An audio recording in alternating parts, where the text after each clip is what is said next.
Bonjour everyone, hope you're having a fabulous day. Welcome to UmoyoTalks, the Umoyo podcast where we talk to interesting people about issues relating to health. And today I'm so honored to have Annemieke de Vos, an organic farmer here in Zambia, with us today. Welcome, Annemieke. Thank you. So a lot of people in Zambia may know who you are, but for those who don't, I'm going to give a brief introduction. So having graduated from the Agricultural University of the Netherlands, where she studied plant breeding with special emphasis on disease resistance and the tropics, Annemieke first came to Zambia back in 1994. As a young plant pathologist working on a project with the FAO, she decided that she liked Zambia, and this has now, of course, become her home. Annemieke's name is synonymous with organic farming in Zambia. She is one of the first to start growing organic produce and was really the driving force behind creating a local market for organic vegetables here.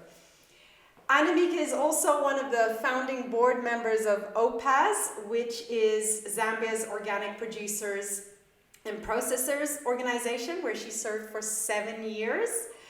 Over the years, Annemieke has sold her beautiful organic produce at various markets and supermarkets.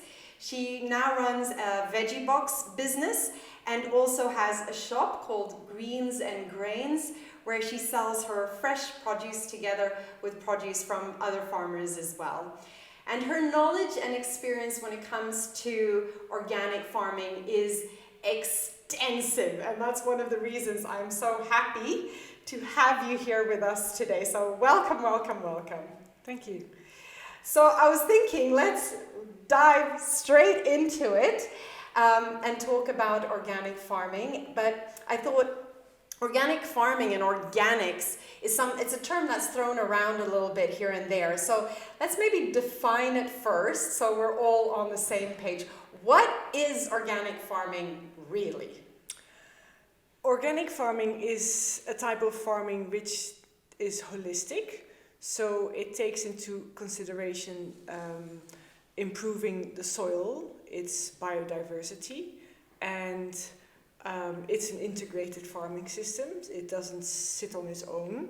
So what does that mean when you say integrative? Well, it's not good enough to just look at one field and concentrate on that and say, okay, this is my little field. Anything what I do here is what I will grow. You need to look at the nature around it. You have to have often some trees around. You need to create a habitat whereby the natural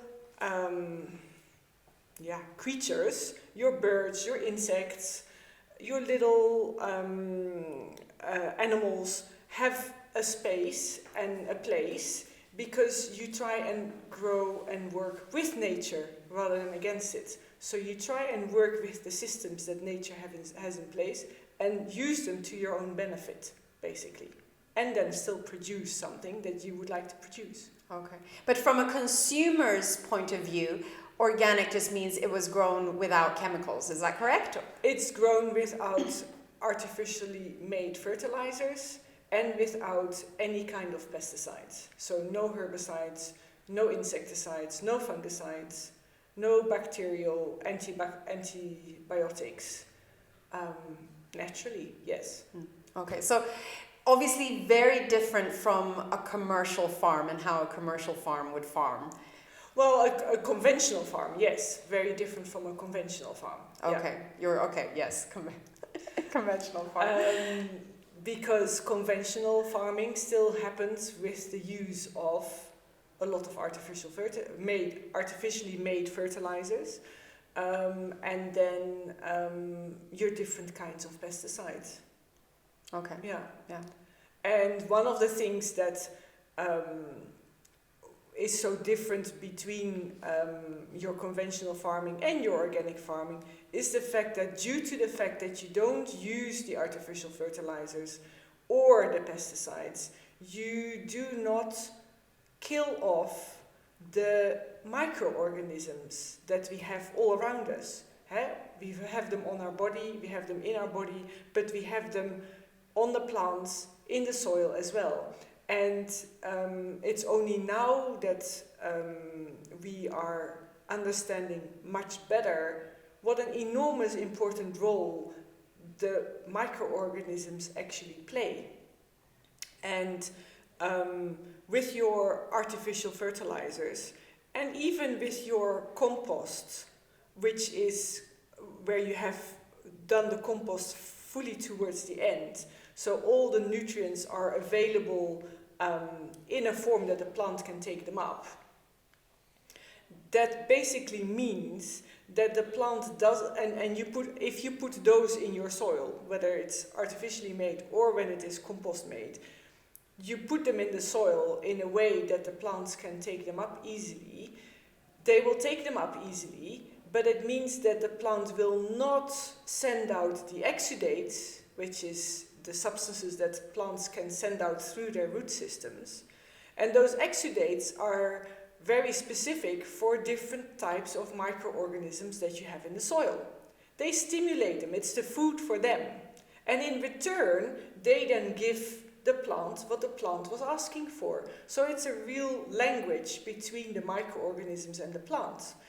And through that system, the microorganisms provide essential building blocks to the plant.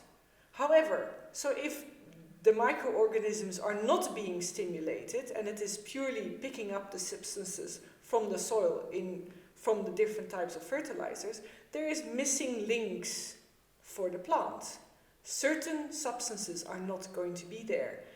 And that means that in the juices that the plant then takes up and sends up to the growing point where it's busy growing bigger, there will be substances in their juices that are not being used because there is a bit of an imbalance because they didn't get everything. That imbalance is what insects can pick up.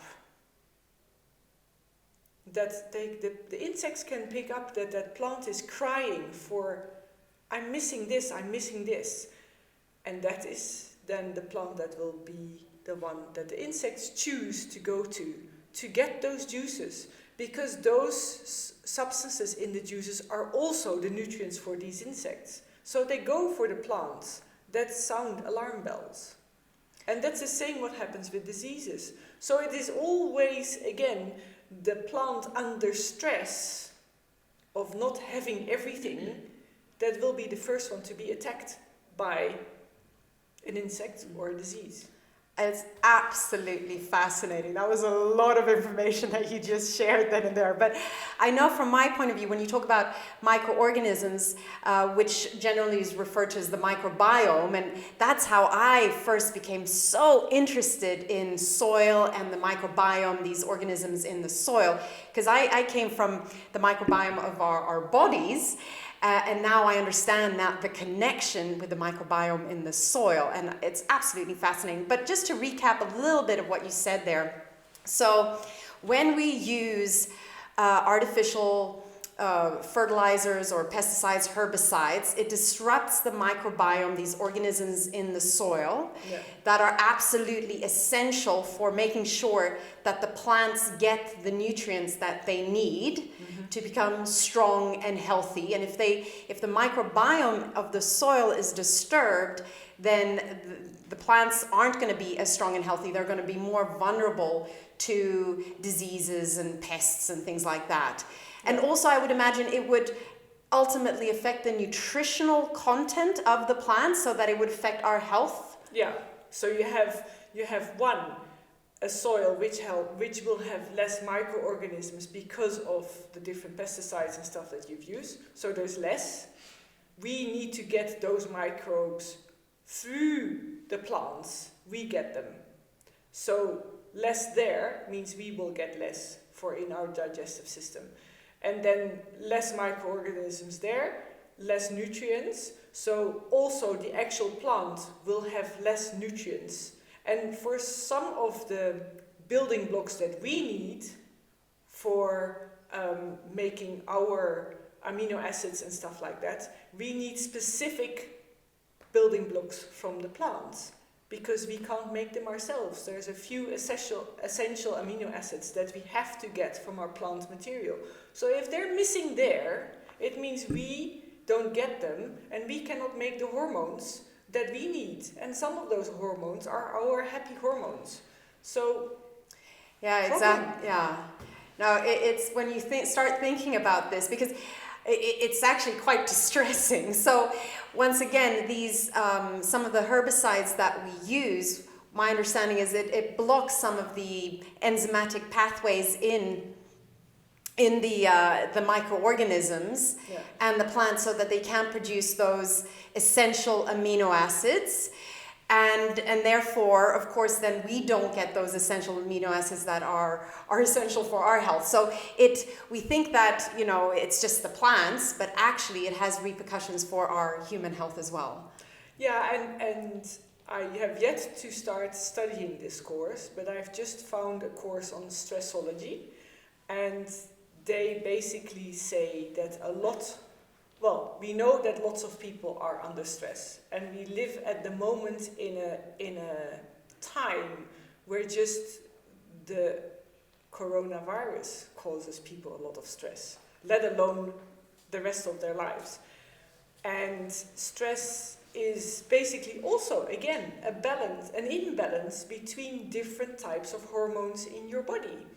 And they have found that part of that is not so much mental, it is actually that physical imbalance of these hormones.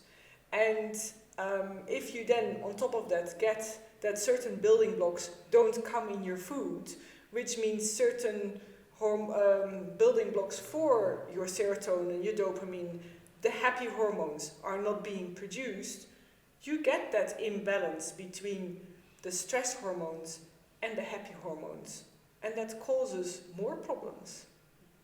Yeah, no, absolutely fascinating. So we realize then that, pesticides, herbicides, not so great for the microbiome and hence for our health. But then as an organic farmer, what do you use then to deal with pests and weeds?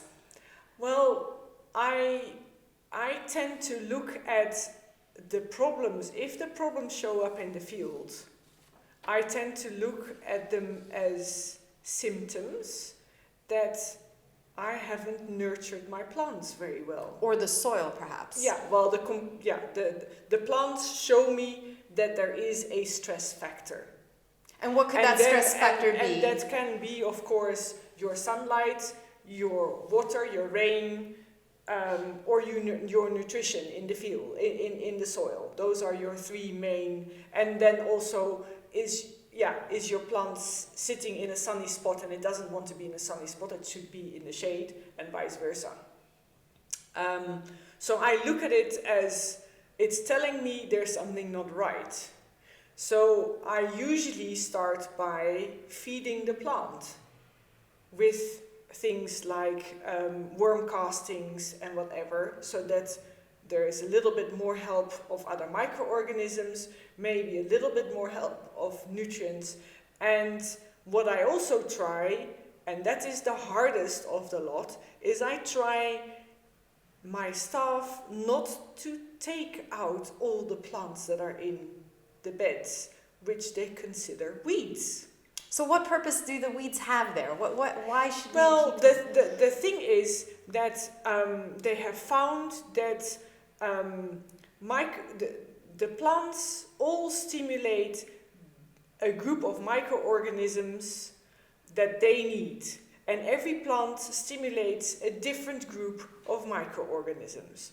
So they say in order for an area to be really nicely balanced, it needs a diversity of plants, because then you get a big diversity of your microorganisms in the soil, and then they can help each other. They collaborate with each other. If you have very much one type of plant, which you have in a monoculture, then every single plant, for instance, of your maize, would stimulate a certain amount of microorganism families around that plant, ideally to help the maize plant. But then they see another maize plant as a competitor with that same family of microorganisms around it. So then at micro level, there will be competition between the maize plants. Whereas the maize plants with the other different families of plants around, those microorganisms are collaborating with each other. So they'll help each other for water and nutrients. So a diversity in your bed is actually more beneficial than not. But that, of course, is very, very different from our whole thinking in agriculture, where you need to have a clean bed or a clean field or a clean... We need to see the soil and just the plants that we want to grow. But soil is a living organism.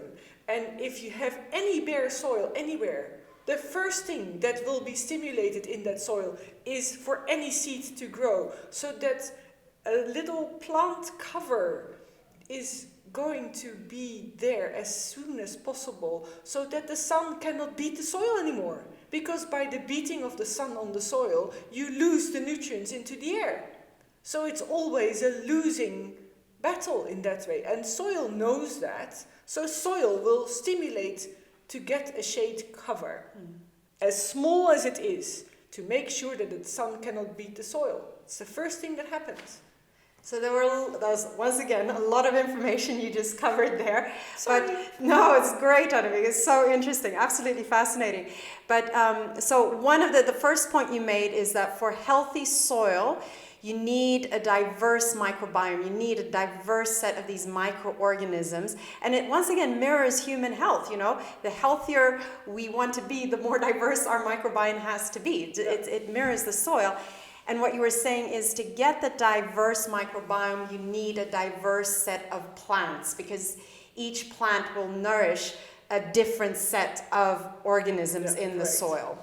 And then the second point you were making, if I understand correctly, is how important it is that the soil is not left bare, because then of course nutrients and moistures are lost into the atmosphere. So it's covering the crops, and the soil knows this by letting crops grow.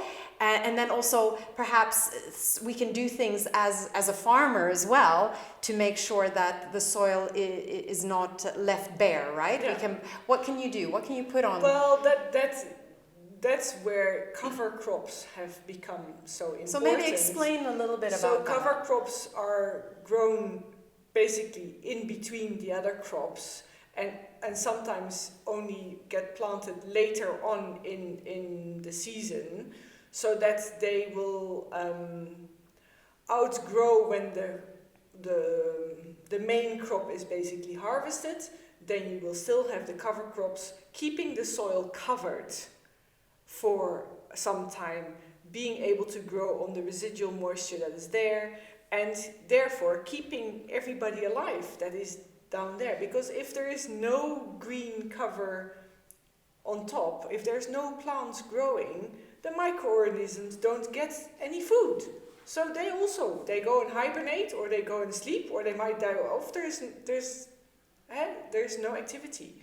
So in order to keep that soil active and alive, it needs green matter. And that's where they have now developed a whole set of cover crops that can be beneficial. And now one of the questions is, how best can we integrate those into our production system so that it works with whichever crop you have growing as your main crop?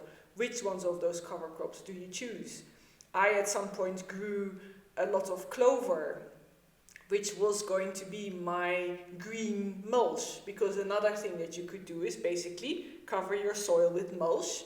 It then keeps it dark, and because it is dark, there will not be so much stimulation of seeds that are there to come up. And that's where your zerotill comes in as well. It is dead organic matter on top, so it's dark, so you don't stimulate it that much. Perhaps maybe just explain a little bit about the zerotill and the importance of that for people who may not know. Well, zerotill is basically a type of growing where you don't till the soil, where you've gone away from plowing your field. So you harvest your crop, whatever you did not harvest dies off there, is a layer of organic matter, and you plant straight back into that dead organic material. And the machine is then a machine which is adapted to this type of farming, and it makes a slit in the soil just there for the seed to be planted, so that the seed will touch soil. And that's it. For the rest, it doesn't touch anything. So there's specific tools on the machinery to sort of open up the trash a bit, so that that the seed can be deposited in the soil. And there's another trash wheels that then put the trash back. And what is the significance of this? Why is that important compared to tilling? Well, with plowing, you basically turn your soil upside down completely, and in so doing, you break apart that whole food web which is in your topsoil. And that food web is all your different bacteria, yeasts, whatever they are, and a lot of fungi, mycelium as well. And you know, fungi grow with very long mycelium underground, and they make a good structure there. So when you plow your field constantly, you break that up completely, and they have to start all from scratch again. So they are not there ready to help the plants to grow. They first need to make their whole structure again, and then they can start helping the plants. So yeah, there is not really a benefit, except for on the outside it looks like it's nice and clean, there's no weeds. So this is what we have been taught at first, that that's what your field should look like. Okay. Oh, very interesting again. Maybe talk a little bit about the difference between organic fertilizer compared to synthetic fertilizers. Oh, that's a more difficult one for me. I've never been to a fertilizer company, but basically artificial fertilizers are made and put together in factories, whereas what you would call organic fertilizers often, one of them of course is your whole composting procedure, where you just compost yourself or somebody else, compost organic matter, mixed in with some green matter, mixed in with a source of microorganisms, whether it is your manures or whether it is EM, effective microorganisms. You mix in more of the microorganisms. Is that essential? Do you have to do that? You don't have to do that. They would eventually grow naturally there as well. But it depends a bit then on where does your organic matter come from, because it would be the development of those microorganisms that you carried there with your plant material. Okay. Now, the reason I'm asking, I'm also starting to make my own compost now, finally, for my own vegetable garden at home. And what I was told is you basically layer green matter with brown matter. So green matter would be things that have been living recently, so cuttings from the kitchen and maybe the grass that has been mowed, and then the brown matter would be dead things, of dead leaves, for instance, and you layer that. Yeah, but if you want to, if you need to think about also, again, variety of microorganisms. So everything has got microorganisms on it, but your undisturbed natural microorganism diversity would come from a forest floor, for instance. There where it hasn't been disturbed, and you would collect leaf material from there, and you would bring that in, and that with a bit of moisture, maybe a bit of molasses, and a bit of bran, covered up. If you let that sit for a while, you'll see how much development there is. You'll see fungi and whatever start growing there. So it all depends on how rich do you want your compost to be. So not all compost is the same then? No, it's not. Yeah. Again, yeah, it has to do with how many different kinds of microorganisms were there to start off with. So where did your material come from? Does it come from a place where there is a lot of interference from people, or is it a place where there's not so much interference from people? Yeah. But then I guess also that, so what I'm understanding then is that if I'm using compost as a natural organic fertilizer, then it's I'm getting a diverse array of nutrients, obviously, but also I'm feeding the soil with those microorganisms compared to a synthetic fertilizer. Obviously, it would be a very limited amount of nutrients. It's only what's on the box kind of thing, what they've put in there, and you would get no microorganisms. No. And that's why they have been formulated in such a way that they are very easy to be taken up by the plant, super easy, probably even easier than compost. And that's why you get such an enormous growth spurt so quickly. But no microorganisms that come automatically with it. And because it is so easy to pick up, the root systems do not stimulate the other microorganism groups that might still live in the soil there, so they don't get any food. So they're left either to hibernate, or they might even die because they're not being fed. And then the end result is, of course, you don't get a strong, healthy, nutritious plant at the end. Yeah, because the nutrients are so easy to be taken up by the plants. So the plants grow very fast. They make very big cells, which have thin cell walls because they grow so fast.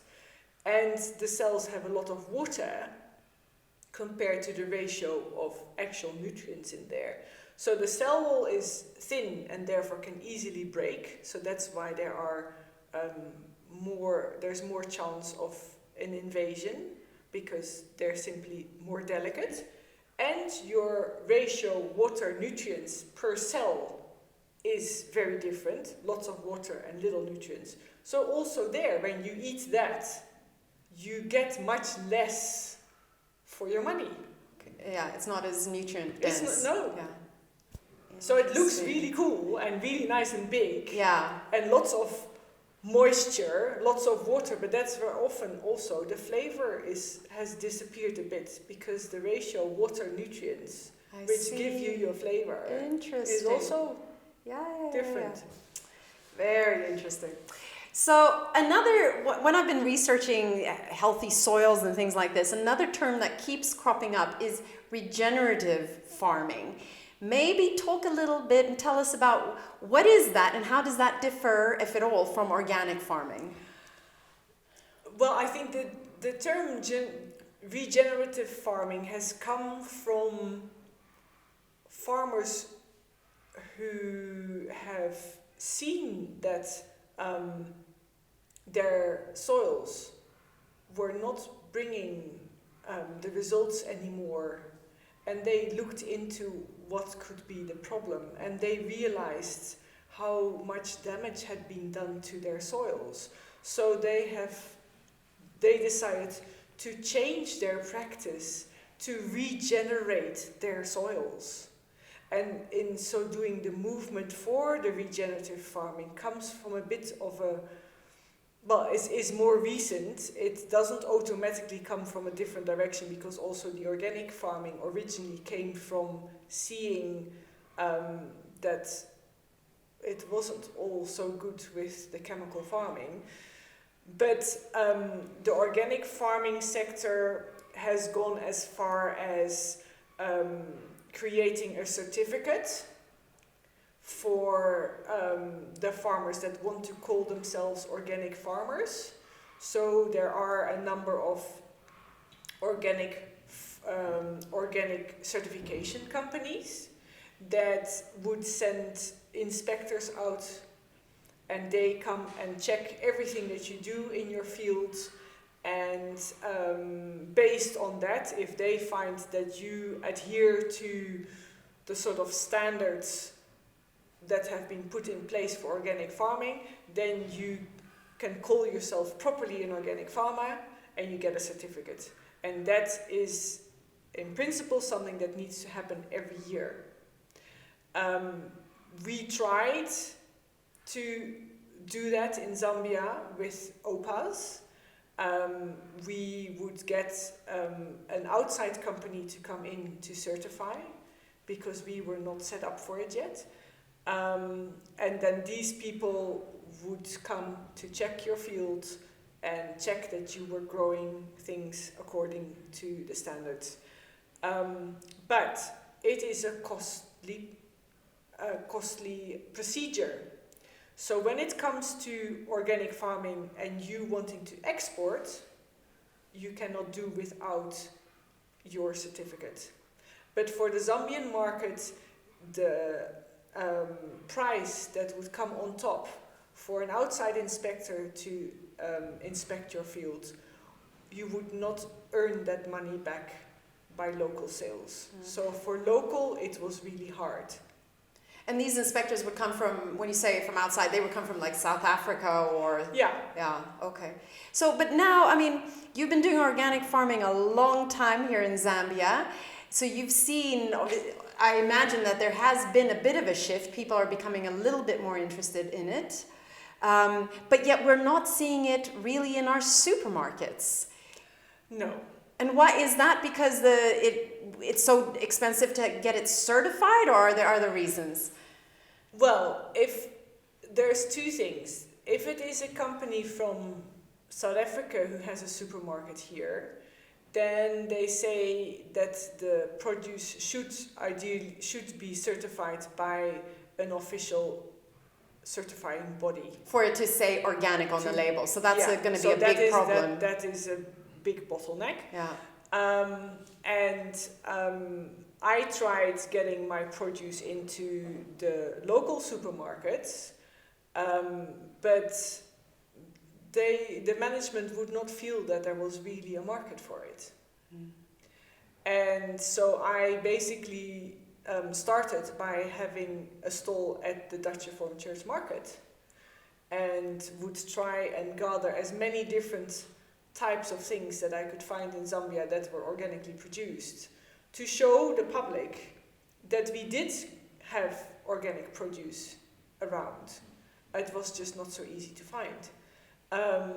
So even now, people who want to buy organic, they have to seek out people like yourself in your shop, Greens and Grains, or other farmers directly if they want to buy organic, isn't it? Yeah. You can't go to a supermarket, unfortunately, in Zambia and get organic. You got to go to the source. Not yet. And in the supermarkets that I did at some point put some stuff in, they would promise that they would label that part of the shelf as organic for everybody to see, and they would keep that shelf organic so that you would find it, not that it would constantly be in a different position, but in reality that would just not really happen. And so it was a struggle, and so that's why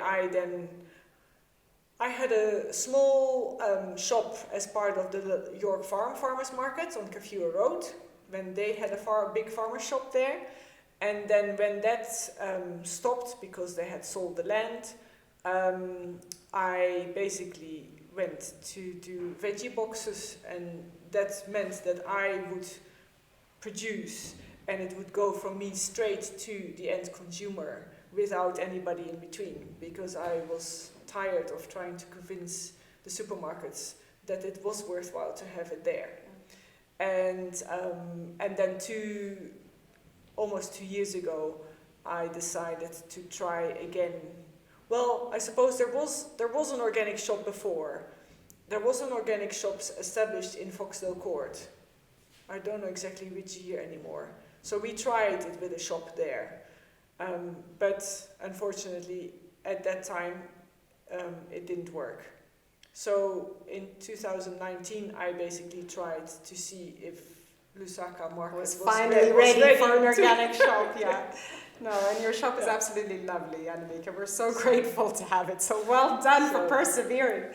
Yeah. What about all the produce you see along the roads being sold, and the produce coming from small-scale farmers? Is that Could that be qualified as organic or not? Well, it's difficult to say.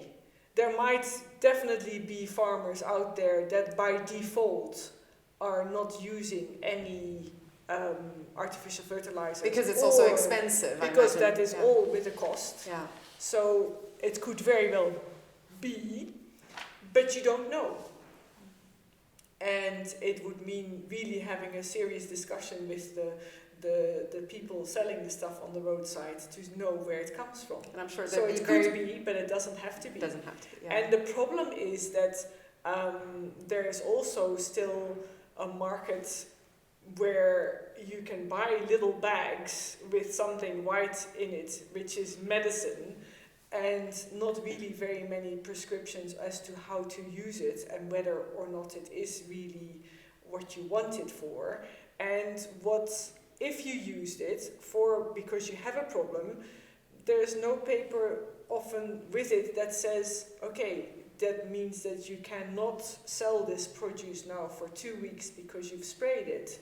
Because if you use chemicals, there is always a harvest interval that you need to not touch it for sale until they consider it safe for consumption.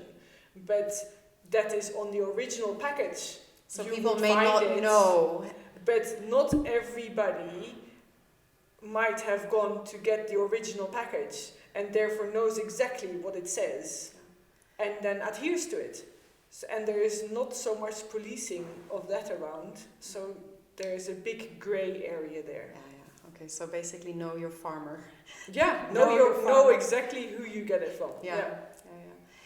So Zambia is one of the few countries in the region that currently does not have any GMOs, genetically modified organism, crops. But I hear that might be changing. What is the current status of GMO in Zambia?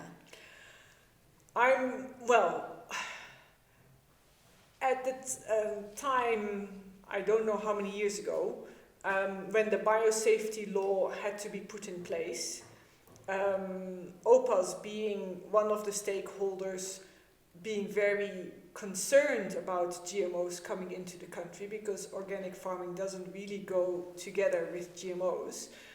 We helped putting a biosafety law together which was very strict, and basically if there was any problem that came out of somebody growing a GMO crop, then the company would be liable for any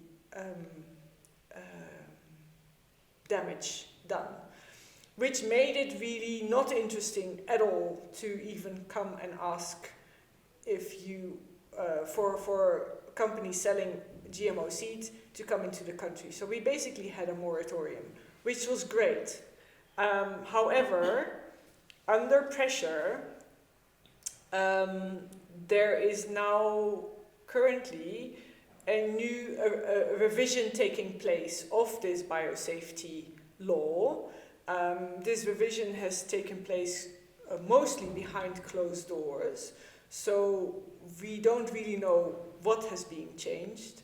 The Alliance for Agroecology has tried really hard to be part of that process, but even for them it was hard to get a foot in the door.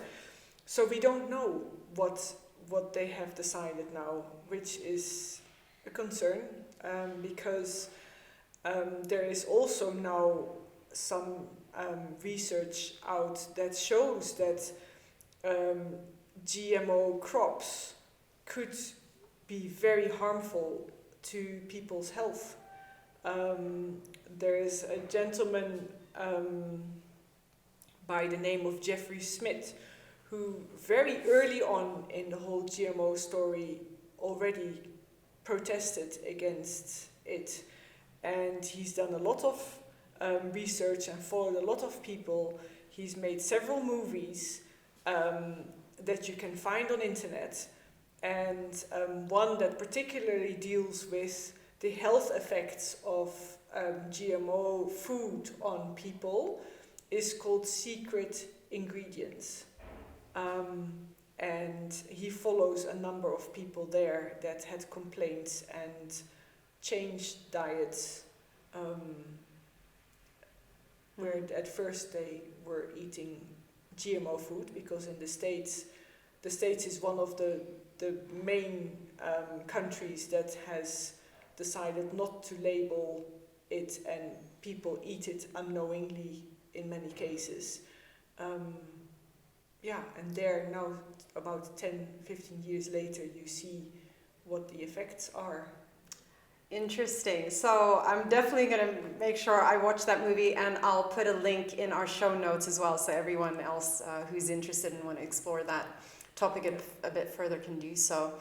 For people who might want to get in touch with you, what is the best way to get in touch with you online? Well, you can post my email address, greenfox@lalai.com. You can, the shop, well, I suppose I'm not always in the shop, but I think the shop might be a good place to start and see what's there. And then there is a Facebook page for Greens and Grains, and there is a Facebook page for Green Fox Organics. So 2 other ways of getting in touch. Fantastic. And for those of you who are in Zambia, I highly recommend that you pay a visit to Annemiike's shop, because it is lovely, absolutely lovely. And we'll make sure we have all the information in the show notes below.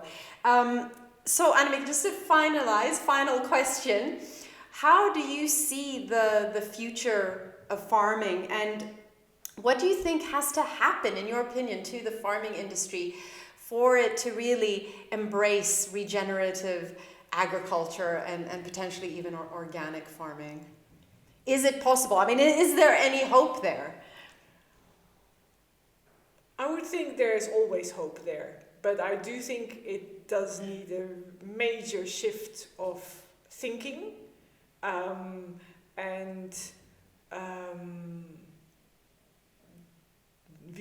we so think that we need to produce in huge, big areas of one particular crop, and I think that really needs to change to make it work.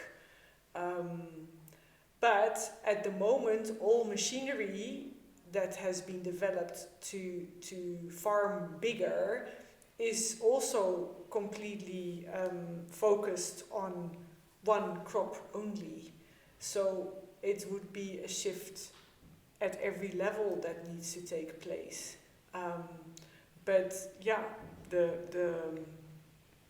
this knowledge about all these little creatures that live in the soil that are actually so important for us, I hope that information goes out. And that's quite new information, right? We didn't know about this a while back. Yeah, no, I hope that information spreads really quickly, and that many people think of all kinds of ways to then stimulate them, because they will stimulate and give us a better food, and therefore healthier body.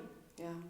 And perhaps people could try, which I'm currently doing, to grow a bit of our own food as well. If you have a piece of land, because you don't need that much space, right? No, and it is really good for us to be with our own hands in the soil. To reconnect. Yeah. Yeah. And we're so blessed here in Zambia as well, where we can kind of grow all year round, isn't it? Yeah. No, but still, yeah, there is different ways in which people even grow stuff vertically, but use some kind of soil even when you grow vertically. Don't go completely soil-less, I would say. I think that the hydroponics miss the soil part of it. Yes, you could try and master entirely all the substances that the plant needs, but the microorganisms play a real important part, and they need to find their way in there as well. Once again, Annemieke, thank you so much for being here today. I find this topic so fascinating, and I think it's something that people need to know more about and get a bit more interested in, because what I've realized is that I've spent my whole life being interested in health, my personal health and health of others, but without soil health, really there is no future. We need our good quality soil so we can grow healthy plants and feed ourselves, ultimately for us to be healthy. It starts with a farmer. And this has been a complete revelation to me, really, that is the case, you know. So I urge everyone to, you know, find out more about this and certainly seek out some organic farmers in your area and support those farmers, because it really is so important for not only our health but for our planet as well. So thank you so much, Annemieke. And to all our listeners and viewers, thank you for tuning in. If you did enjoy the show, please like and subscribe and share with your friends. It really helps the channel. And I wish you a fabulous day. Go out and crush it. Until next time, take care. Bye.